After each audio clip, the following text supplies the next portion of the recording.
Mirë se erdhët në pjesën e dytë të këtij programi ku do të flasim për një sport i cili kërkon dedikim, disiplinë, forcë, por mbi të gjitha një kurajo shumë të madhe. Është pikërisht sporti i boksit, i cili në fakt emrin e Shqipërisë e ka ngritur shumë lart kohët e fundit, sepse kemi të rinj shumë të talentuar, të cilët punojnë dhe kanë një disiplinë të jashtëzakonshme dhe me të vërtet kanë arritur rezultate të cilat janë mbreslënse. Sot do të kemi të ftuar në këtë studio kampion të vërtet të boksit, djemë të rinj shumë të apasionuar, të cilët punojnë me këmbgulje për të patur rezultatet e tyre në këtë disiplinë, por gjithashtu edhe trajnerë të cilët i ndihmojnë ata në rrugtimin e tyre. Do ta nis më njëherë me të ftuarin tim të parë, ai është kampion aktual dhe është pikërisht Amar Koçi, boksier. Përshëndetje Amar.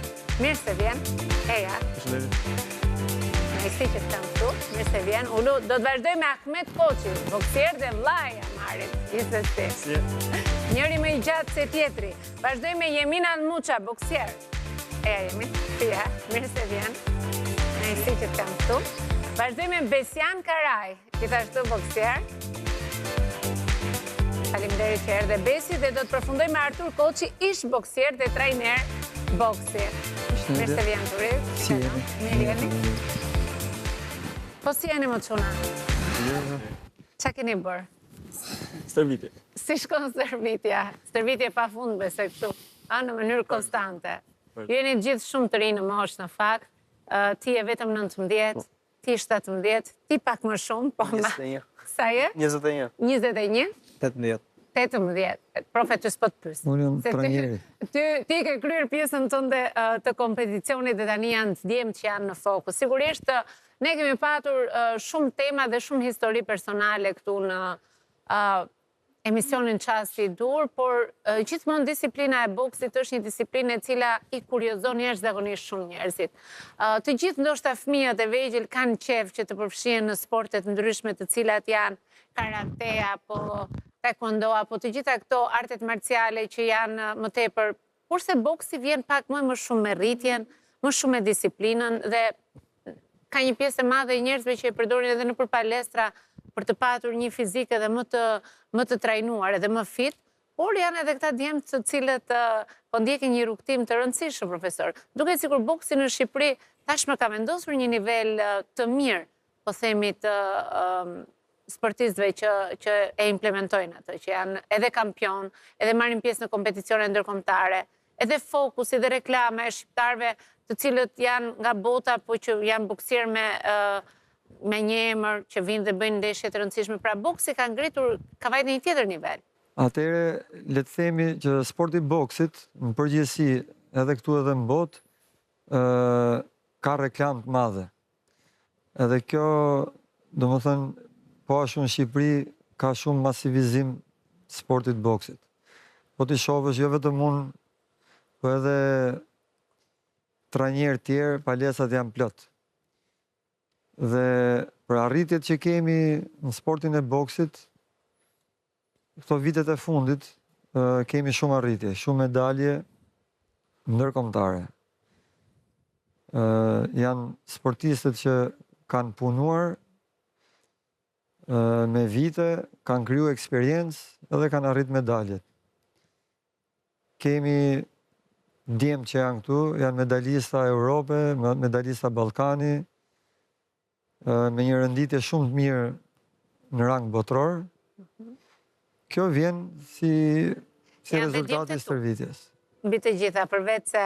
Po, sportistat në përgjithësi, s'po flas vetëm për boksin, sportistat në përgjithësi janë të edukuar, kanë disiplinë. Kjo është me fjalë. Si ish boksier, çfarë keni dashur ti transmetoni Amarit dhe Ahmetit në këtë sport që kanë zgjedhur? Po, në radhë parë si baba, unë jam munduar, domethënë, t'i kanalizoj te ky sport, se kam qenë edhe vetë, domethënë, edhe ja kom ditë se si funksionon. Po, në radhë parë që është gjë e mirë që këto janë bo sportista, janë të rregullt, të disiplinuar, kjo është më e rëndësishme. Pastaj rezultatet na kënaqin akoma më shumë. Është një disiplinë, domethënë një sport që i vë disiplinë, Po nuk I bën të rrezikshëm ama, sepse ndoshta ky po themi fuqia që ata zhvillojnë nëpërmjet sportit të boksit, sigurisht në kur janë dhe shumë të rinj do pas edhe shumë kujdes. Pra, ti mendon që disiplina që të jep ky sport është shumë e rëndësishme për rritjen e të rinjve dhe për mënyrën se si ata qasen sot. Po, këtu mundohemi dhe ne si mësues, si trajnerë që edhe flasim përgjithësi, flasim se normal këto ndihen të fortë, ndihen fizikshëm, por se edhe në palestër këto harxojnë shumë, janë më të qetë, kanë një farë qetësie edhe me zënka edhe me kështu. Po përgjithësi sportet luftarake janë më të mirë, më të qetë, nuk janë agresiv, janë më të mbledhur, kanë vetë kontroll. Mirë të ishte, në fakt se një grusht nga Mari, kush e di se Drejtës. duhet ta mendojmë, bëj shaka, është krejtësisht në kuadër shaka, sepse në fakt të gjitha sportet të cilat kanë të bëjnë me forcën në përgjithësi vlen shumë për fëmijët dhe për vetë besimin e tyre, po dhe vetë kontrollin. Gjithsesi ne kemi gati një insert ku flasim pak më shumë për sportin e boksit, do ta ndjekim dhe do rikthehemi në studio dhe do vazhdojmë dhe bisedën me djemt. Tani ti je edhe prind edhe trajner.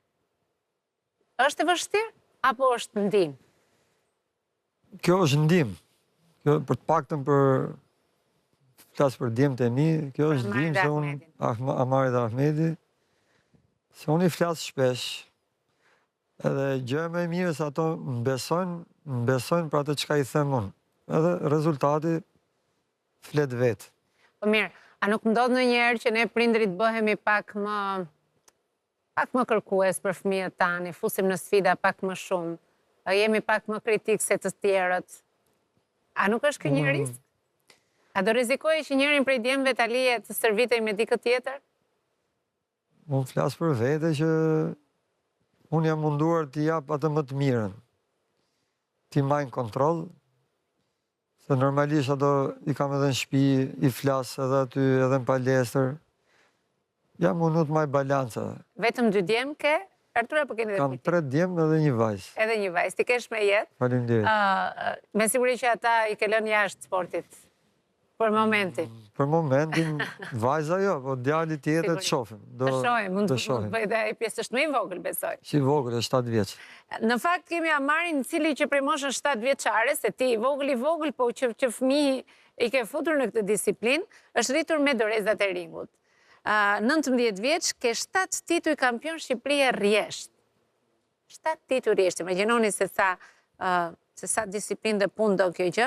9 kampion Europe me medalje argjenti në vitin 2022 dhe medalje bronce europiane 2025 dhe medalje ari në kampionatin Ballkanik 2023. Komplimente. Faleminderit. Si e ndjen ti nevojën që të çohesh çdo ditë dhe të shkosh në stërvitje, të zbresësh në ring dhe të japësh maksimumin tënd? Po tani unë një qëllim kam jetë, bëm sa më I mirë, bokser sa më I mirë. Pas stërvitjes mund të arrish asgjë. E kam pa mungesën e stërvitjes. Ky vit ka pasur një çik vit I vështirë. Kam pas shumë dëmtime. Kam pasur edhe më I vogël, mund të kam pasur një çik edhe më përtac. Që I kështu, pa ama stërvitjes e kam pa hajrit. Por gjatë këtyre 7 titujve që ti ke fituar, mban mend kush ka qenë ndeshja më e vështirë ose një ndeshje ku mund të kesh qenë jo në formën tënde më të mirë fizike për ndonjë arsye nga më të ndaja. Pra kush ka qenë moment I vështirë për gjatë mbrojtjes së këtyre 7 titujve? Po, momentet më të vështirë ka qenë momentet ku kam pas dëmtime. Ky sport ka shumë dëmtime dhe do kena në vazhdim, pa ama nuk është nuk duhet me humbë besimin që veç me sa më përpara. Dhe Ahmedi ka vazhduar hapat e vllajt. Ahmedi është 17 vjeç, 5 herë kampion Shqipërie, 9 kampion Europe, medalje argjenti europiane 2023 dhe kampion Ballkani 2023. Pra, sigurisht që ju ka frymëzuar babi, por ajo pjesa më e rëndësishme është puna juaj. Ti kur shihje babin dhe Amarin, çfarë mendoje vetë, të bëhem më I mirë apo thjesht doje të arrijë ata, Ahmed? Me thonë drejtën fillim, s'ka pas pëlqyer boksi. Fare, ë? Ja. Çfarë që bësh futbollist? Po. Sikur ta dija. Isha shokët e lagjes, gjithë të lutë futboll. Po, babi më çovi në kampionat evropian, ishte kampionati im i parë evropian dhe humba. Dhe aty më kapi inati me veten dhe Sfida. o do dilça kampion o nuk do ta lej. Dhe shpresoj me kalimin e kohës të Po, bëj është e kampion Evropë. vështirë? Është e vështirë? Kush është pjesa më e vështirë? Flas edhe për stërvitjen, edhe për sakrificat, edhe për të mbajtur peshën përpara një kompeticioni. Unë e di që ju duhet të garoni me peshë caktuar dhe është e pamundur që të lëvizni, sepse përndryshe pastaj humbisni të drejtën për të marrë pjesë apo Po, kjo është pjesa më e vështirë. Kjo Unë është stërvitjen pjesa e bëj me qejf. Unë çohem në mëngjes, bëj stërvitje, vi në shtëpi, pushoj, shkoj mas dite bëj prapë stërvitje dhe e bëj me shumë qejf. Është bërë pjesë e ditës. Por pjesa më e vështirë është pjesa peshës. Se unë s'rri dot pa hungur. Kam shumë vështirë. Të pyesim Besianin, i cili në fakt është pak edhe më i njohur, le të themi gjithë e kemi parë edhe pak më shumë. Sigurisht ka vetëm 4 vite në boks, ka mbi 40 fitore kombëtare dhe ndërkombëtare, i renditur i 5 në Europë, 5 në botë, 2 medalje ballkanike, argjend 2023, arin 2024. E ke filluar për vetë mbrojtje. Nga kush porueshe? E kam filluar nga dëshira e babait për të ndjekur boksin, e shikoni si sport që do më jepte disiplinën dhe do më jepte një shtys në jetë, diçka ku mund mbështetesha. Po tani si ndihesh? Tani është sporti që dashuroj, diçka që me vërtet që nuk e nisa, diçka që zgjodha vetë, por ishte diçka që nuk e ndroja për asgjë. E ndërkohë, nuk e di nëse ju nuk e njihni, po besoj që të gjithë e njohin me 10 turne brenda dhe jashtë vendit, 3 herë kampion kombëtar, përfaqësues, ma mund të më thuash pak vetë, të lutem, sepse janë me gjithmonë tituj shumë të rëndësishëm. Kam marrë pjesë më shumë në pjesën e Ballkanit, nuk kam bërë shumë ndeshje në Europian, nësë botror, 2 herë pjesëmarrës në Europian, 1 herë në botror, kam qenë 3 kampion Shqipërie, fitues në Sarajevo, në Kosovë, Maqedoni, në Bosnjë Hercegovinë. Shumë pjesëmarrje. Ani kam përshtypjen që këta Ahmetin dhe Amarin duhet i ndash, Artur, se kështu kur që kanë me njëri tjetrin, janë të momenti e shakas dhe i vjen për të qeshur. Kështu bëjnë edhe në ring këta, si ja bën ti në ring me këta? Kush është më i prapti? Që ti gjithmonë i të rreq vëmendjen dhe i thu, dil njerë këte, edhe pusho, e ky është, ky i vogli, a? I dyti. Po shkojmë pak te çunat këtu, sepse kemi me të vërtet momente që janë shumë të veçanta. Kush është sakrifica më e madhe që ti ke bërë për sportin e boksit? Në kompeticionet që ke pas në rang botror, apo europian, apo diçka me cilën ti je... Pjesa do më thënë që të majmë regjimin për para. Si tha dhe Ahmeti, pjesa e peshës, që nuk mund të hajmë, duhet ullim peshën, gërëm 5, 7, deri edhe 9 kg, do më thënë për një garë, dhe pjesa që nuk mund dalim shoqërinë me të afërmit duke u izoluar. Mund të rrim 1 muaj, 1 muaj e gjysmë, 2 muaj më përpara ndeshjes, që nuk duhet dalim, duhet flemë herët, duhet zgjojmë herët, duhet hamë ushqime të caktuara. Kjo është një pjesë që është pak e dhimbshme, domethënë kur e mendon shumë kohë, që ke rinë izoluar. Duke folur pak për ndeshjet që ke kaluar, a mban mend ndonjë nga ata që ke pasur si rival përballë, që megjithmonë ka qenë një sfidë, ka qenë një emër shumë i rëndësishëm, një personazh i cili të ka sfiduar edhe në plan psikologjik, po themi dhe pastaj sportiv. Kam pasur disa që kanë qenë shumë të Që nivelet larta. Nivelet larta. Ka qenë kampion i botës, fuqi, ka dalë i dyti në botë para disa vitesh, kampion Azie, ka qenë një bokser japonez, kampion japonis, që kanë bërë ndeshje në Maqedoni. Ka qenë goxha ndeshje. Ndeshje më të fortë, e cila ka zgjatur, ka sfiduar, po më në fund pastaj edhe ja ke dalë. Ndeshje ka pasur shumë. Domethënë të fundit që i mbajmë më shumë mend, ka qenë ndeshja me Turkun që kanë bërë në Shqipëri. Ka qenë bokser shumë i fortë, fizikisht shumë i fortë, pranonte shumë goditje, po dhe bante shumë goditje. Ishte shumë e vështirë që ta mbyllje, domethënë para kohë, si bëra me spanjollin që bëra në Tiranë, ishte vështirë. Kështu e mbylla me pikë, po me sukses. Kjo është e rëndësishme. Ke zgjedhur një sport vështirë, keni zgjedhur një sport vështirë. Dhe unë mendoj që ndoshta një nga personazhet që mund të jetë më i shqetësuar në gjithë këtë rrugtimin tuaj duhet jenë nënat tuaja. të cilat se herë që ju duhet të ngjiteni në ring apo duhet të keni një gjë që është me të vërtet një sfidë, me siguri që i lë pak zemra dhe merakun e kanë shumë të madh për ju. A mund të më rrëfesh si e përjeton me ajo këtë vendim që ti ke marrë dhe çfarë a ka qenë dakord ajo? Në fillimet e boksit, domethënë, nuk ka pasur qef që unë të garoja. Bëja gara si jashtë, si brenda Shqipërisë, nuk donte që unë të merresha. Thonte, okay, mund të merresh si për të rritur fit, për të bërë stërvitje për vendet tënde, po jo për të garuar. Në moment që vazhdova të garoja, nuk i pëlqeu, po Vazhdon sot e kësaj dite nuk i pëlqen? Jo, është mësuar pak tani. Tani thot, inshallah jetë, thot. Inshallah sukses. Amar Ahmet, për kë prekupohet më shumë mami, pavarësisht se babi ju ka marrë në dorë? Mami është mësuar, Është mësuar tani. se ka E problem. ka marrë Bon shumë vites. Artur, djemtë sigurisht kanë një sfidë shumë të madhe përpara me veten. Sipas teje, sporti i boksit, deri në çfarë moshe mund të vazhdohet si profesionist dhe pastaj, sepse ti ke qenë vetë në këtë fushë, kush janë rreziqet që mbartë vazhdimësia? Niveli i parë që është boksi olimpik, këtu ku neve garojmë, që është 3 raunde me 3 minuta. Dhe është boksi profesionist, ku ti duhet të kesh shumë eksperiencë në sport, në boksin olimpik, edhe të vazhdosh boksin profesionist. Boksi profesionist ka diçka tjetër, nuk është kaq kompetitiv sa boksi olimpik. Boksi profesionist ka më shumë raunde, me pak fjalë, boksi olimpik është më i fortë edhe më i vështirë. Ti në çfarë moshe le vetë boksin dhe pse? Çfarë moshe kam lënë? Po, flas atë profesionist të Po. ringut, pra. Në kohën time nuk kishte hyrë akoma profesionizmi dhe unë kam lënë në moshën 27 vjeçare. Kuptoj. 27 vjeçare, s'kishim mundësi, domethënë, tash janë hap shumë gjëra, këto gjërat janë hap shumë, domethënë, profesionizmi ka hyrë këtu te ne. Se sporti i profesionizmit do më shumë menaxhim, do menaxher të zot, do tani si u ka filluar të lëvizi këtu në Shqipëri boksi profesionist.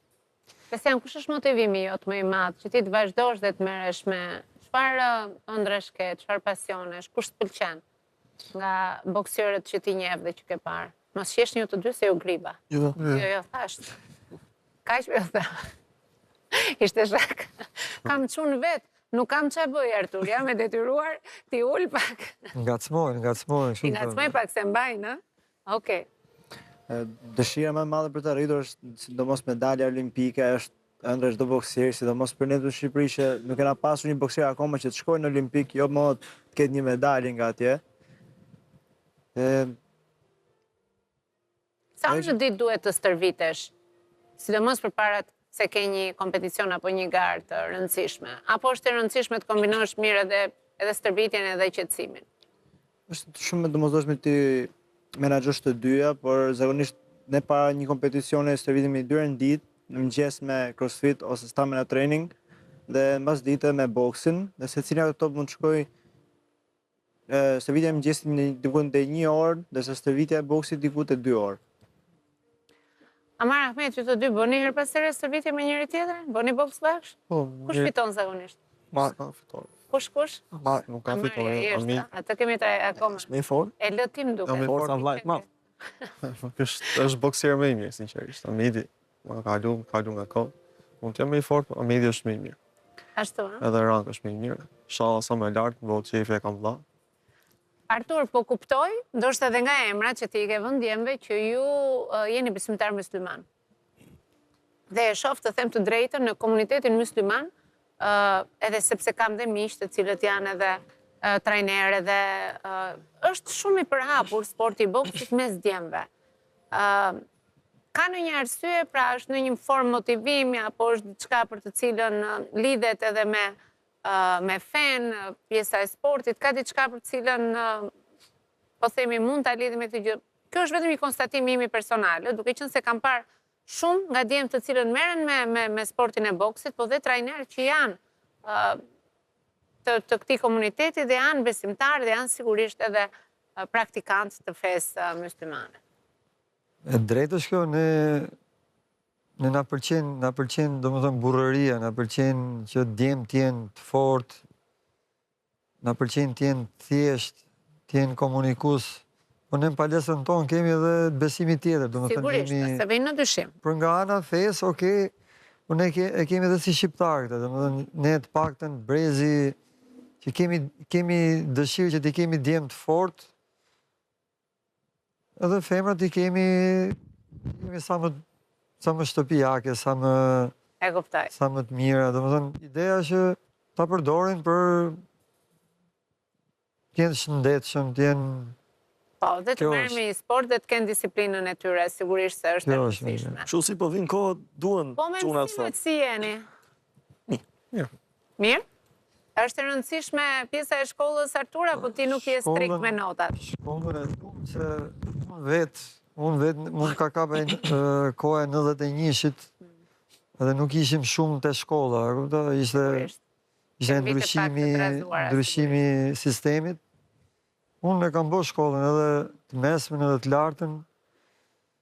I kam vazhdu pak me vonesë, po Por i ke mbaruar. I kam mbaruar, si me thonë. Që ke qeni e kam vendosur. ushqy jo vetëm fëmijëve të mi djemve, por edhe në palestër. Ja ushqej që shkolla duhet. Shkolla është e rëndësishme. Është edhe momenti që shkolla është shumë parsore. Emin, ti si e shikon angazhimin tënd në boks? Afatgjat apo ke filluar të merresh edhe me diçka tjetër, tipit palestër, personal training, apo si e shikon, si asocion gjërat, apo po merresh strikt vetëm me sportin e boksit? Unë për moment po merrem edhe me universitetin, po ndjek inxhinierinë e ndërtimit, jam viti 2 bachelor dhe po fokusohem te këto dyja. E kam parsor edhe boksin edhe shkollën, por çfarë të kemi shkuar, çfarë të kemi risk tani. Sigurisht. Artur, për çfarë po përgatitemi tani? Djemt mbrojnë tituj të rëndësishëm, kam pat kompeticione të rëndësishme, ku jemi tani në çfarë kompeticionesh kemi në vazhdim? Në këtë situatë dhe me këtë kohë jemi të pushimi.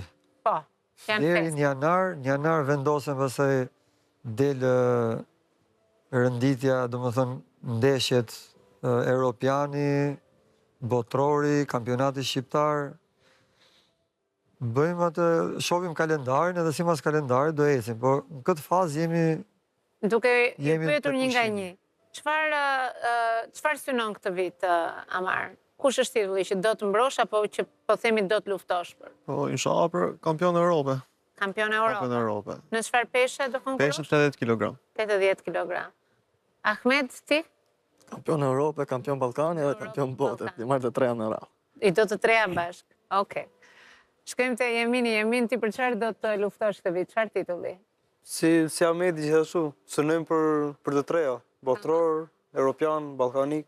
Po ju nuk është se konkuroni me njëri tjetrin, nuk jeni në të njëjtën peshë, Jo. jeni në kategori të ndryshme. Besian, ti vjen ke të rinjt fare? Medalje Ti bje. europiane dhe nuk... E kam unë përdyre medaljen europiane për një ndeshje dhe këtë radhë duhet ta marrë, mos ta humbë E sërish. ke ndarë mendja dhe E ti. kam ndarë. Kështu që pas kanë kompeticione të rëndësishme. Po, ka kompeticione të rëndësishme edhe flas për, domethënë, nëse djemt marrin medalje europiane ose botrore, Që i kemi dhe aty, Edhe- kemi vënë mbi piano, pjesën e madhe të medaljeve që ata kanë marrë, nuk e di nëse regjia mund të më ndihmoj, se nuk kishim ku t'i vendosim aq shumë ishin. dhe të flas për ligjin e sportit, ligji i sportit aktualisht është nga ligjet më të mira. Që qeveria nuk e di që është bërë, është nga ligjet më të mira, por se them që nuk, domethënë ca strukturat veçanta nuk e zbatojnë. E kuptoj. Për shembull djemt Amari, Ahmedi, Besiani kanë medalje europiane, edhe shpërblimet akoma Nuk i kanë marrë. nuk i kanë marrë. Pra është gjithmonë edhe kjo premtimi i titujve që vjen bashkë me një Po, vlerë monetare, po Po. që për momentin nuk di që të them, mirë do ishte të kishim pas në një përfaqësues nga ministria, në mënyrë që të kuptojmë se se si duen motivuar këta të rinj. Megjithatë, besojmë dhe shpresojmë që ky emision ndoshta të ndiqet edhe ata të kenë të paktën një ngacmim për sa i përket mbështetjes, sepse këto medalje të arta vetëm ne na ngrenin emrin lart nëpër botë dhe ne jemi shumë krenar për ju gjithsesi. Shumë faleminderit që ishit me mua sot. Ishte kënaqësi. Faleminderit Artur, krye suksese dhe punë të mbar me Faleminderit edhe juve. Mirë, shkojmë në hapësirë publicitare, do të rikthehemi në pjesën tjetër të emisionit, mos u largoni.